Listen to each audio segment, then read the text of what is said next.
जो विद्यादि सागर सुधी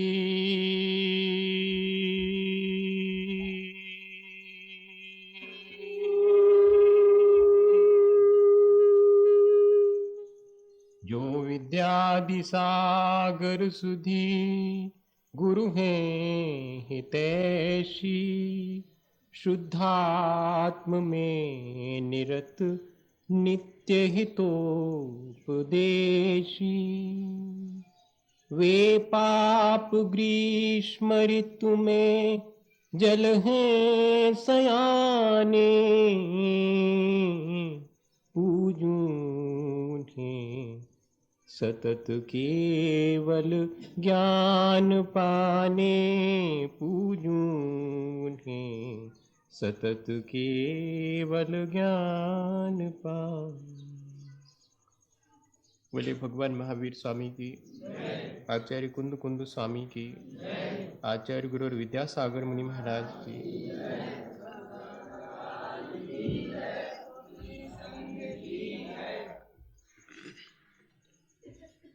जीने के सबके अपने अलग अलग ढंग होते हैं। धर्म हमें एक जीने का अच्छा ढंग सिखाता है और ये 10 दिन विभिन्न प्रकार के धर्मों के दिन कहलाते हैं, पर गौर से देखें तो ये 10 अलग अलग धर्म नहीं है। धर्म तो एक ही है, पर ये कहने के अलग अलग 10 ढंग हैं। एक ही रोग की कई तरह की औषधियां हुआ करती हैं और वो औषधियां सबको एक जैसी नहीं दी जा सकती। व्यक्ति की जैसी तासीर होती है, जैसा बलाबल होता है, वैसी दी जाती है। ठीक इसी तरह से ये धर्म औषधि की तरह है। हमारे अंदर कौन सी कषाय अधिक है, हमें उसके अनुसार अपनी औषधि कर लेनी चाहिए। जिसके पास उत्तम क्षमा धर्म है, वो मृदु ना हो, कोमल ना हो, सरल ना हो, पवित्र ना हो, सच्चा ना हो, संयमी ना हो, तपस्वी ना हो, त्यागी ना हो, ऐसा हो कैसे सकता है? संभव ही नहीं। एक आता है तो सब आ जाते हैं, पर फिर भी सबको अलग अलग समझ लें। किससे शुरुआत करनी है ये देखना पर आवश्यक है। जिसको जिससे शुरुआत करनी हो, अल्टीमेटली पहुंचना वही है। आप चाहे मृदुता से शुरू करिएगा, चाहे ब्रह्मचर्य से शुरू करिएगा, आएंगे सब। जीने के विशेष रूप से देखें तो 2 ही ढंग होते हैं। या तो हम जैसे जितने हैं वैसे उतने अपने को मान करके जिएं, और या फिर जैसे जितने हैं उससे कम या ज़्यादा मान करके जिएं। या तो वास्तविक रूप में जैसा जिया जाता है वैसे जिएं, या कि कुछ भ्रांतियां पाल लें और फिर भ्रम में जिएं। जिया तो दोनों तरह से जा सकता है। धर्म हमें भ्रांति से बचा करके हमारी वास्तविकता में जीने के लिए प्रेरित करता है। मार्दव धर्म भी यही करता है। जब हमारे भीतर मान कषाय जागृत होती है, अहंकार जागृत होता है, तो हम जैसे जितने हैं उससे ज़्यादा अपने को शो करते हैं या उससे कम शो करते हैं। मज़ा दोनों में है। देखना, आई एम एवरीथिंग या आई एम समथिंग और आई एम नथिंग, दोनों जगह ईगो है, दोनों जगह अहंकार है। अपने को कुछ नहीं मानना, ये भी साइकोलॉजिकली देखा जाए तो एक तरह का अहंकार का बहुत सूक्ष्म रूप है। अब आप ही सब कचू हो, हम कहाँ हैं? ये कचू नहीं है हम तो। अच्छा, मतलब ये सिद्ध करना चाह रहा है कि हम सब कचू हैं, तुम भले ही नहीं मानो। तो हमारे कहने के भर ढंग होते हैं, पर हमारे भीतर अहंकार इस तरह भी रहा आता है कि मैं कुछ नहीं हूँ और मैं कुछ हूँ, इसमें तो अहंकार दिखाई पड़ता। ईगो सेंट्रिक होकर के जीना, मैं ही इस पूरे विश्व का संचालन करने वाला हूँ, ऐसा एक जीवन अपन जीते हैं, वो अहम से प्रेरित जीवन है। अहंकार छोड़ा तो नहीं जा सकता। मैं आपसे चाहे आधे घंटे में बात करूं, 10 मिनट में करूं या 2 घंटे तक करूं, मुझे मालूम है कि आप बच नहीं सकते उससे। यहीं से कहो नीचे उतरे और किसी का धक्का लग जाए तो एक बार देख के नहीं, बिल्कुल भी नहीं, समझ में नहीं आता क्या समझ रखा, सब ऐसे ही मचा रखा है, कोई इज्जत ही नहीं है बिल्कुल भी यहाँ तो। बस फौरन 1 मिनट, 1 क्षण नहीं लगेगा, कोई यहीं से निकल के जाए और मेरा कमंडल दूसरा ले ले और उसको ना मिल पाए तो वो कहेगा बस इनकी तो मोनोपली चल रही, महाराज जी के आसपास इन्हीं का सब कुछ है और तो किसी का है ही नहीं कुछ। लो, ये क्या चीज़ है? ये बहुत छोटी छोटी सी चीज़ें हैं जिनमें कि हम 2 घंटे भी बोले, इसका मतलब है कि हम छोड़ नहीं सकते, हम डाइवर्ट कर सकते। ये मैं आपसे कल भी मैंने कहा था। हम अपनी योग्यता से अधिक जब सम्मान की आकांक्षा रखते हैं, वो हमारा अहंकार है, वो अच्छा नहीं है। लेकिन जब हम अपनी योग्यता के मुताबिक सम्मान की आकांक्षा रखते हैं तो ये अभिमान है, ये फिर भी थोड़ा सा ठीक है। तीसरी स्थिति बनती है कि हमें सम्मान भी नहीं चाहिए लेकिन हमें अपमान भी नहीं चाहिए, ये स्वाभिमान की स्थिति है, ये और अच्छी स्थिति है।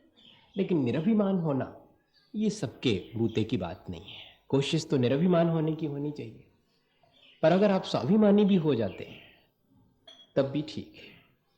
हमें सम्मान की आकांक्षा नहीं है, पर जहाँ हमारा अपमान होता है वहाँ भी हम वहाँ से दूर रहते हैं, इतना ही पर्याप्त है। लेकिन इसमें बड़ा झगड़ा है, स्वाभिमान कब अभिमान बन जाएगा देर नहीं लगती है। जैसे कि जब अपने को सम्मान नहीं मिला, हालांकि अपमान भी नहीं किया गया था पर सम्मान नहीं मिला, तो फिर अपन कहना शुरू करते हैं अब हमारा भी कोई स्वाभिमान है, हम क्यों उनके पास जाएं और क्यों उनसे झुकें। हालांकि उनने अपमान नहीं किया था, सम्मान नहीं कर पाए इस वजह से। तो ये अभिमान ही है, ये अहंकार की कोटि में आ जाता, इससे तो बच ही सकता है।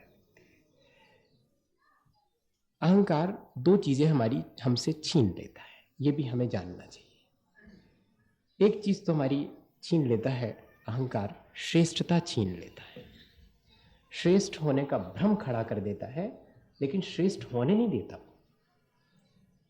अच्छे होने का भ्रम बहुत खतरनाक है। बुरे होने से, बुरे हों और मालूम रहे कि बुरे हैं तो अच्छे होने की गुंजाइश है, लेकिन बुरे रहते हुए भी अच्छे हैं हम, ऐसा अगर हमारे भीतर अहंकार आ जाता है तो हमारे अच्छे होने के कोई चांसेस नहीं रहते। श्रेष्ठताओं को खत्म कर देता है, हमें श्रेष्ठ होने का धोखा भर दे देता है। जैसे चट्टान हो, चट्टान पर बीज बोइएगा, उगेगा क्या? कभी नहीं उगे चट्टान पर बीज। कैसे? क्यों? क्योंकि अपोज करती है चट्टान, एक्सेप्ट नहीं करती। और हमारे भीतर से एक्सेप्टेशन खत्म हो जाता है जब हम स्वीकार से विमुख होकर के नकार की तरफ चले जाते हैं, तब श्रेष्ठताओं से हम वंचित हो जाते हैं। और अहंकार हमें नकार की तरफ ले जाता है, स्वीकार नहीं करवा पाता है, इसलिए हमारी रिसेप्टिविटी भी खत्म हो जाती है। हम फिर कुछ चीज़ पा नहीं पाते, श्रेष्ठ भी नहीं हो पाते और जो अच्छा है वो पा भी नहीं पाते। इसलिए थोड़ा सा विचार करना चाहिए कि अगर हमें कुछ पाना है तो हमें झुकना पड़ेगा, हमें थोड़ा सा विनम्र होना पड़ेगा। विनम्र होकर के ही पाया जाता है।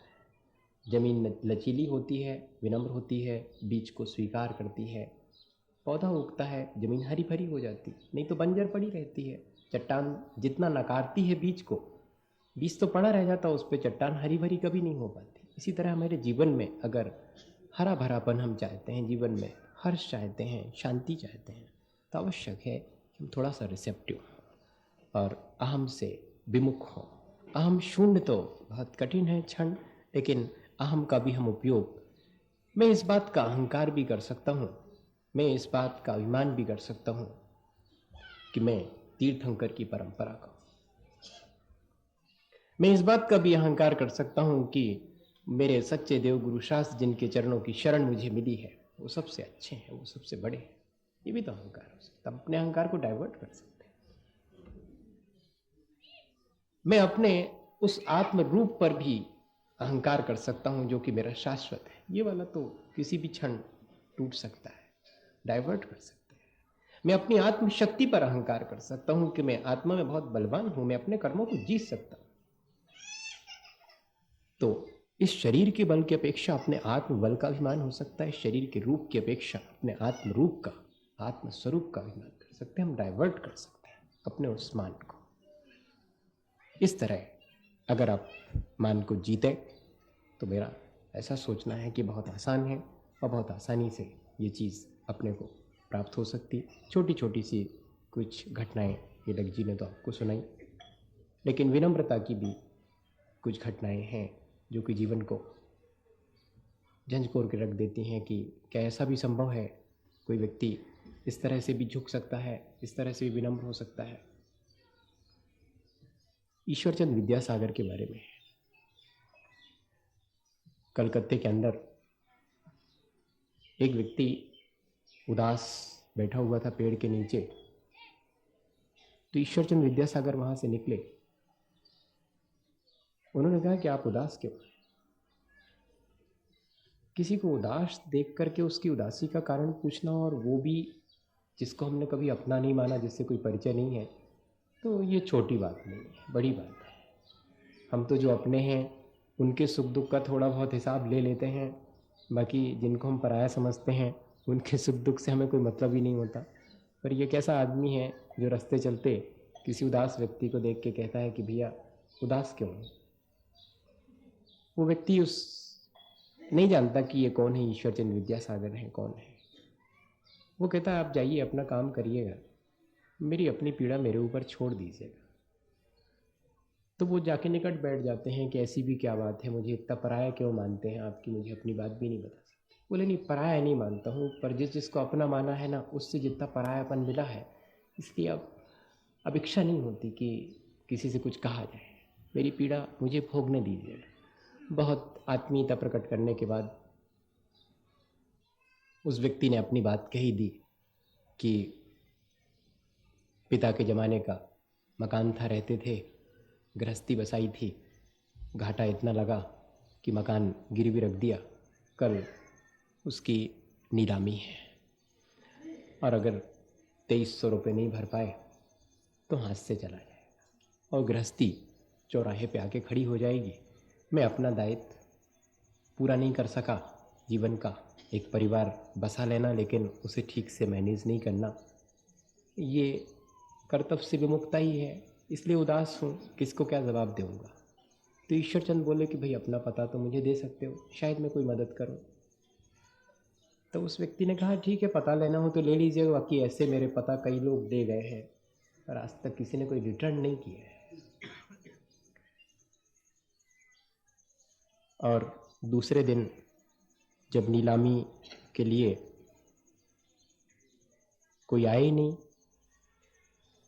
4 बज गए शाम के, कोई पुलिस ही नहीं आई कि नीलाम किया जा रहा है ये घर। तो बड़ा आश्चर्य हुआ उसको कि कहीं ऐसा तो नहीं कि मैं डेट भूल गया हूँ, शायद कल होना हो, मैं फिर से कंफर्म करूँ। तो जाकर के उसने फिर से कंफर्म करा कि भाई घर की नीलामी होना थी, आज ही होना थी। बोले हाँ, अब तो होनी नहीं है वो। बोले क्यों? बोले अच्छे भले आदमी हूँ, 2300 रुपये भरना थे सो भर दिए, हो गया काम, अब काय को नीलामी होगी? बोले 2300 रुपये भर दिए? 2300 रुपये मैंने तो नहीं भरे, अब ये भी नहीं कह सकते कि मैंने नहीं भरे। तो हो ना हो, वो जो कल आदमी मिला था उसी आदमी ने भरे। अब उसको कहाँ ढूंढे? उस भले आदमी ने, अभी तक जो लोग मिले थे उनने मेरा पता तो लिख लिया था पर अपना पता भी लिखवा दिया था, लेकिन ये आदमी तो ऐसा था जिसने कि मेरा पता तो लिख दिया था, अपना कुछ बताया ही नहीं कि मैं कौन हूँ, कैसा हूँ। अब कहाँ खोजें? तो जैसे जैसे जो शरीर का नाक नक्श था उसके बेसिस पे लोगों से पूछते कि भाई ऐसे भले आदमी को देखा है, तो लोग जैसे ही उस की बात सुनते हो समझ जाते कि ये छोटी मोटी व्यक्ति को नहीं पूछ रहा है, ऐसे व्यक्ति को पूछ रहा। तो बता दिया उन्होंने कि अरे ये तो ईश्वरचंद विद्यासागर के बारे में पूछ रहा है, कि चले जाओ, वो सामने ही तो है उनका घर। गए, दरवाज़ा खुलवाया तो सामने ईश्वरचंद खड़े हुए थे। वो चरणों में गिर गया, इससे ज़्यादा कर क्या सकता था। ईश्वरचंद ने उठा करके हृदय से लगाया और कहा कि भैया तेरा काम हो गया। तो बोलते अब रह क्या गया बाकी, बताइए मैं आपके लिए क्या करूं। कोई व्यक्ति अंतरंग से कह सके किसी से कि बताइए आपके लिए क्या करूं, ऐसी कंडीशन कभी आपके जीवन में बनी?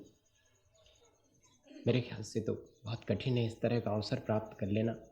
यह अवसर तो तभी प्राप्त होता है जब हम बहुत विनम्र होकर के बिना किसी स्वार्थ के किसी के काम आते हैं, तब ये अवसर आता है। वरना तो पूरा जीवन ऐसे ही फॉर्मेलिटी में निकल जाता। बहुत अंतरंग से आपने किसी से कहा हो, उस व्यक्ति ने कहा कि बताइए क्या आपके लिए कर सकता हूँ, तो मालूम ईश्वर चंद ने क्या कहा था? बोले अगर सारे जीवन कर सको तो मेरे प्रति एक उपकार करना, किसी से ये मत कहना कि 2300 रुपये ईश्वरचंद विद्यासागर ने दिए थे, बस इतना पर नहीं कहना, मेरे ऊपर तुम्हारा बहुत बड़ा उपकार होगा। देख रहे हैं आप, जो व्यक्ति उपकार कर रहा है वो कह रहा है कि अब मेरे ऊपर इतना और उपकार करना कि किसी से मत कहना कि उपकार करने वाला ये है। असल में विनम्रता हमें श्रेष्ठता दिलाती है। विनम्रता हम जो चाहें हमें वो दिलाती है, पर आवश्यक है कि इतना हम झुक सकें, आवश्यक है कि हम अपना मन मार सकें। एक बूंद अगर चाहे तो सागर हो सकती है। कब? जबकि वो अपनी एग्जिस्टेंस को खो दे।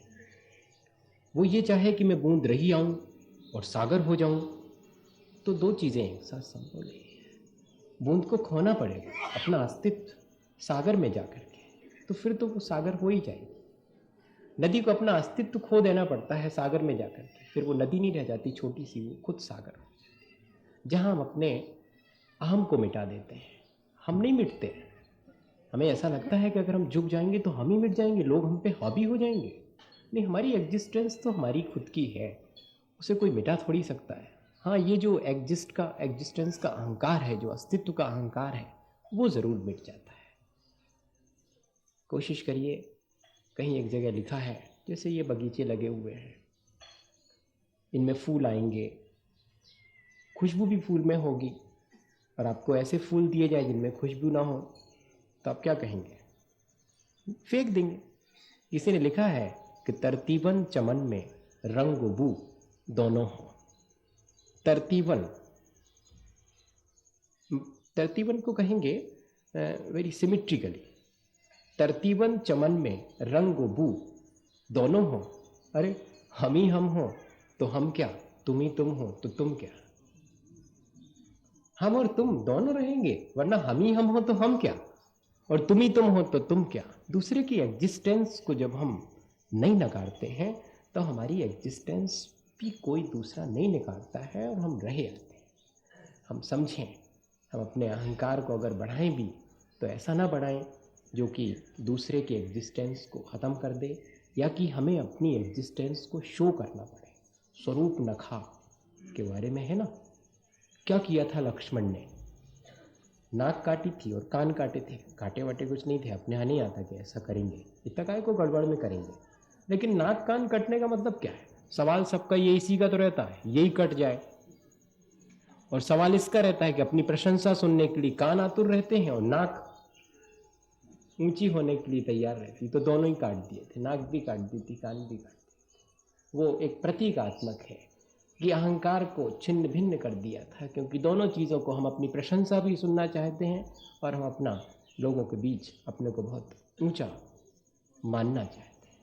इसलिए आवश्यक है कि हम इन दोनों चीज़ों की तासीर समझें, मान की भी तासीर समझें, विनय की भी तासीर समझें। लाभ का सौदा करें, हाँ, घाटे का गाय को करें।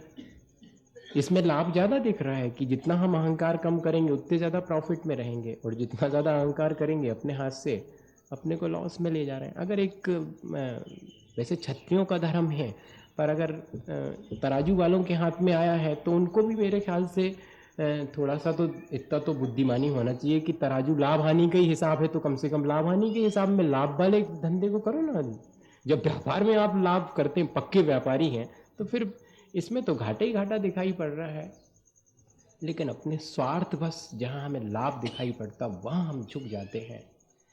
और जहाँ परमार्थ है वहाँ नहीं झुक पाते हैं, ये भी थोड़ा सा गैर बुद्धिमानी का काम है। कभी कभी स्वार्थ के लिए झुकते हैं तो कभी कभी परमार्थ के लिए भी झुका करिएगा, इतना डाइवर्ट तो कर लीजिएगा अपने अहंकार को। जहाँ हम थोड़े थोड़े स्वार्थ के पीछे झुकने तैयार होते हैं, उसी चीज़ को जहाँ हमारा परमार्थ सत्ता है उसको डाइवर्ट करके वहाँ भी झुकने की कोशिश करें।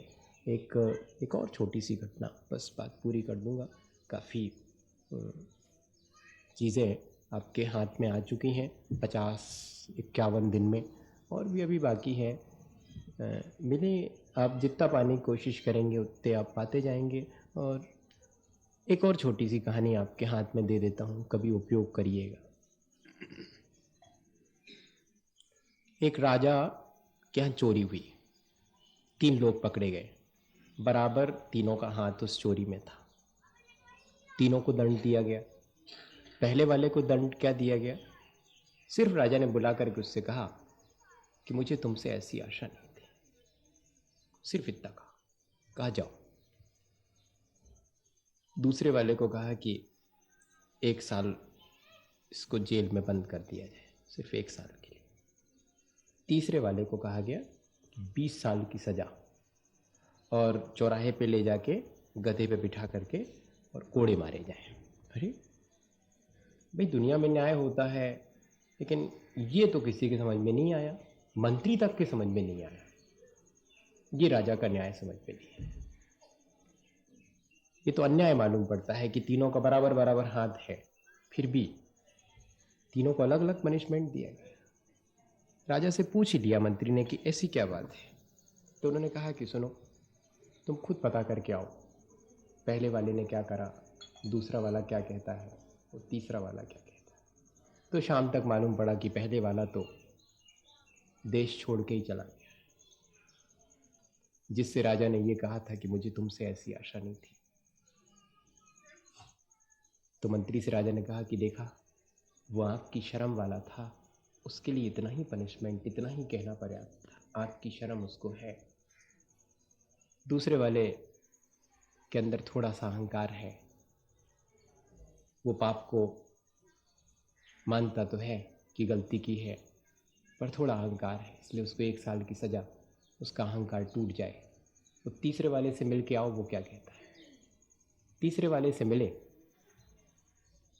तो 100 कोड़े और चौराहे पे खा लेने के बाद भी, 20 साल की सज़ा होने के बाद भी, जब उससे पूछा कि क्यों, कैसे हो, बोले एकदम खुश हैं, इतना चुराया है कि 20 साल तक तो घर हाथ से चलेगा, और छूटेंगे तो फिर अपना तो मज़ा ही मज़ा है, उसमें क्या बात है। अब बताइएगा, तीनों के चूंकि स्वभाव अलग हैं, इसलिए पनिशमेंट भी अलग दिया गया है। ये तो बहुत सामान्य सी चीज़ है, लेकिन ऐसे ही तो हमारे अपने जीवन में है। हम जिन भावों से, जिस अभिप्राय से कषाय करते हैं, उतना लंबा पनिशमेंट हमें खुद मिलता है। दूसरा देता है या नहीं देता है, ये तो बहुत बाहर की चीज़ है। दूसरा तो नहीं देगा, हमें दे ही नहीं सकता, लेकिन हम खुद अपने को अपराध की तरफ ढकेलते हैं और उसका फल पाते हैं। अहंकार करना भी अपराध है, लेकिन इसको अपराध नहीं माना जाता। कोई व्यक्ति पीछे से आगे आकर के बैठना चाहे, इसको कोई अपराध मानता है क्या? नहीं मानता, लेकिन अपराध है। क्या आप पीछे बैठे थे और आगे आकर के और माला नहीं पहनाई गई तो माला पहनने के लिए गला आगे कर रहे हैं, ये क्या चीज़ है? ये अपराध है, लेकिन हम कहाँ मानते हैं। सम्मान को हम अपराध ही नहीं मानते हैं। मज़ा तो ये है, हम लोभ को अपराध नहीं मानते हैं, हम मायाचारी को अपराध तो मानते हैं थोड़ा, कि भैया ये मायाचारी बहुत करते हैं, अपराध। क्रोध करते हैं तो अपराध, लेकिन सम्मान की आकांक्षा रखना ये अपराध है, ये कोई नहीं कहता। और लोभ करना ना, ये अपराध है, ये भी कोई नहीं कहता। थोड़ा सा इसको भी स्वीकार करिएगा कि अच्छी चीज नहीं है। हमारी योग्यता का सम्मान तो हमेशा होगा ही, कोई करे या ना करे, योग्यता अपने आप में योग्यता है, वो सम्माननीय है, उसके अतिरिक्त किसी सम्मान की आवश्यकता नहीं होती। तो हम अपनी योग्यता को बढ़ाएं, सम्मान की आकांक्षा न रखें, और अपने अहंकार को तो कम से कम जीतें। कोशिश करें कि हमारा जीवन इन सबसे विमुख होकर के और पवित्र हो, विनम्र हो, क्योंकि हमें अपने जीवन को श्रेष्ठ बनाना है, क्योंकि हमें जीवन में बहुत कुछ पाना है। पाने और श्रेष्ठ होने के लिए विनम्रता आवश्यक है। अहंकार अच्छी चीज नहीं है, ऐसा मान करके स्वीकार करें। बोले आचार्य गुरु विद्या सागर।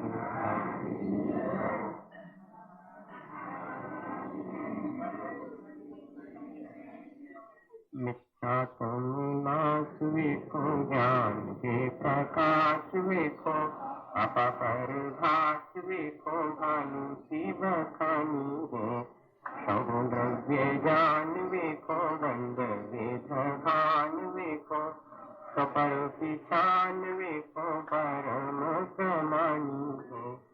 अनुभव बताए देखो, जीवों के जताए देखो, काबू न सताए देखो, भव्य उर्वाणी है। जहाँ कहाँ तार देखो, पार के उतार देखो, सुख विस्तार देखो, यही दिन वाणी है।